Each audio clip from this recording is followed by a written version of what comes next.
नमस्कार, मी गौरी टिळेकर. SW मराठीमध्ये आपलं स्वागत. आपल्याला सर्वांनाच माहिती आहे की सध्या कोरोनाच्या पार्श्वभूमीवर फक्त आपल्याच देशात नव्हे तर जगातील अनेक देशांमध्ये लॉकडाऊन सुरू आहे आणि या लॉकडाऊनमुळे अर्थातच अनेक कंपन्या बंद आहेत आणि याचा आर्थिक फटका आता या कंपन्यांना बसतो आहे. आपल्या देशासह जगभरातील अनेक बड्या कंपन्या आता सध्या या लॉकडाऊनमुळं, या कोरोनाच्या संकटामुळं मोठ्या संकटामध्ये सापडल्यात, मोठ्या अडचणीमध्ये सापडल्यात आणि त्यामुळे आता या कंपन्यांकडून कर्मचाऱ्यांची कपात सुरू झाली आहे. त्याचप्रमाणे ज्या कर्मचाऱ्यांची कपात करण्यात येत नाही, ज्या कंपन्यांमध्ये तिथं पगारामध्ये कपात सुरू आहे. या देशातील आणि जगभरातील नेमक्या अशा कोणत्या बड्या कंपन्या आहेत की ज्या कंपन्यांना सध्या या लॉकडाऊनचा, या कोरोनाचा मोठा फटका बसतो आहे आणि या कोणत्या कंपन्या आहेत की ज्या सध्या मोठ्या अडचणीत आहेत, जाणून घेऊया. उबर टेक्नॉलॉजीज या कंपनीनं 18 मे रोजीच भारतातील 3000 कर्मचाऱ्यांना कमी केलं.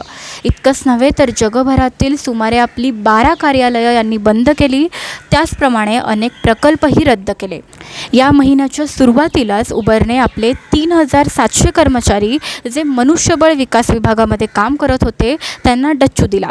सध्या ही कंपनी त्यामुळे आपल्या एकूण मनुष्यबळाच्या फक्त 25% कर्मचाऱ्यांसह काम करते. लिफ्ट या कंपनीने आपल्या एकूण कर्मचाऱ्यांपैकी तब्बल 982 जणांना कमी केलं आहे. त्याचबरोबर कंपनीच्या वरिष्ठ अधिकाऱ्यांच्या पगारातसुद्धा या कंपनीकडून आता कपात करण्यात आली आहे. शेकडो कर्मचाऱ्यांना आता या कंपनीनं रजेवर पाठवलं आहे. उबर आणि लिफ्ट या खरं तर एकाच क्षेत्रात असलेल्या प्रतिस्पर्धी कंपन्या आहेत. गुंतवणूकदारांच्या दबावाखाली नफा मिळवण्याची स्पर्धा या दोन्ही कंपन्यांमध्ये लागली आहे. पण कोरोनामुळे या दोन्ही कंपन्यांचे व्यवसाय हे सध्या धोक्यात आले आहेत. आरोग्य क्षेत्रातील क्युअरफिट या कंपनीनं देखील 10% कर्मचारी कमी केले आहेत. पगारातही मोठ्या प्रमाणात कपात या कंपनीकडून करण्यात आली आहे. बंगळुरूमध्ये मुख्यालय असलेल्या या कंपनीने आत्तापर्यंत प्रशिक्षण आणि व्यवस्थापक अशा 500 कर्मचाऱ्यांना कामावरून काढून टाकलं आहे. WeWork या बांधकाम क्षेत्रातील भारतीय कंपनीनं 1 जूनपासून आपल्या 20% कर्मचाऱ्यांना कायमस्वरूपी रजा देत असल्याची घोषणा केली आहे. कोरोनाच्या स्थितीमध्ये या कर्मचाऱ्यांना पगार देणं शक्य नसल्यानं आता या कंपनीनं हे पाऊल उचललं.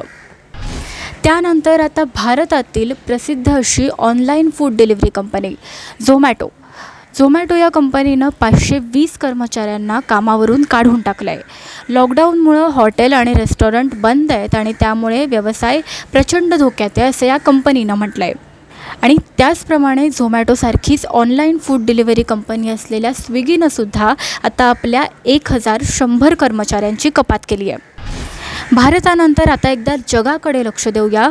व्हर्जिन अटलांटिक या ब्रिटनच्या बलाढ्य विमान कंपनीनं 3150 लोकांना कमी करत असल्याची घोषणा 5 मेलाच केली. आणि त्यानंतर या कंपनीनं आपले सर्व व्यवहार लंडनच्या हिथ्रो विमानतळावरील गॅटविक विमानतळावर स्थलांतरित केले आहेत. एअरबीएनबी या कंपनीनं जगभरातील आपल्या तब्बल 1900 कर्मचाऱ्यांना कामावरून कमी केलं. तर अमेरिकेची विमान कंपनी बोईंगनंसुद्धा आपल्या 10% कर्मचाऱ्यांची कपात केली आहे. त्यामुळे सुमारे 16,000 कर्मचाऱ्यांना आता नोकरीला मुकावं लागणार आहे. आणि या कंपन्यांसह जगभरातील पर्यटन क्षेत्रालासुद्धा आता या कोरोनाचा आणि या लॉकडाऊनचा सर्वाधिक फटका बसला आहे. देशासह जगभरातील पर्यटन क्षेत्र हे सध्या मोठ्या संकटात आहे आणि अर्थातच ट्रॅव्हल एजन्सीज आणि ट्रॅव्हल कंपनीजचंसुद्धा मोठ्या प्रमाणात नुकसान झालं आहे. अशीच एक ट्रिप ॲडवायझर नावाची ट्रॅव्हल कंपनी आहे. त्या कंपनीनं 28 एप्रिल रोजी आपले तब्बल 900 कर्मचारी हे कपात केले आहेत. 900 कर्मचाऱ्यांना कामावरून काढून टाकलं आहे. आता आपण घेतलेल्या माहितीनुसार आपण लक्षात घेऊ शकतो की देशासह जगभरातील अनेक बड्या कंपन्यांनासुद्धा या लॉकडाऊनचा आणि या कोरोनाचा मोठा आर्थिक फटका बसला आहे.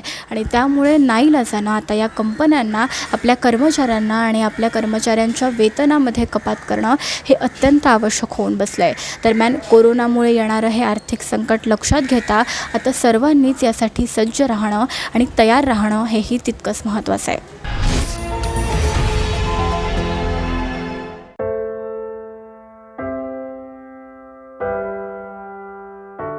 आमच्या घरी सुद्धा लहान मुले आहेत.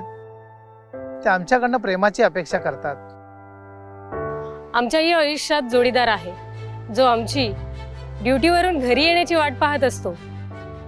आमच्या घरी सुद्धा एक वयोवृद्ध आई आहे, जिच्यासाठी आम्ही तिची लाडकी लेकरे आहोत. आम्ही आमच्या घरी नाही आहोत.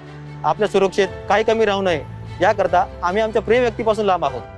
आमच्यातील काही लोक आता इतके दुरावलेत की ते पुन्हा परत कधीच घरी येऊ शकत नाही. आम्हाला अभिमान आहे का मुंबई शहरातल्या नागरिकांची जबाबदारी आमच्या खांद्यावर आहे. आमची हिंमत आणि आमचे बलिदान हे व्यर्थ जाऊ देऊ नका. या संकटाच्या समयमध्ये तुम्ही आपल्या घरी राहा, सुरक्षित राहा.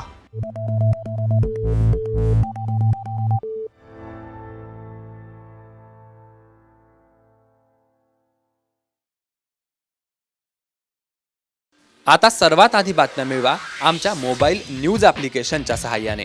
अँड्रॉइड किंवा iOS प्लॅटफॉर्मवर जाऊन HW न्यूजचे ॲप सर्च करा, डाउनलोड करा. आपल्याला हवी ती भाषा निवडा.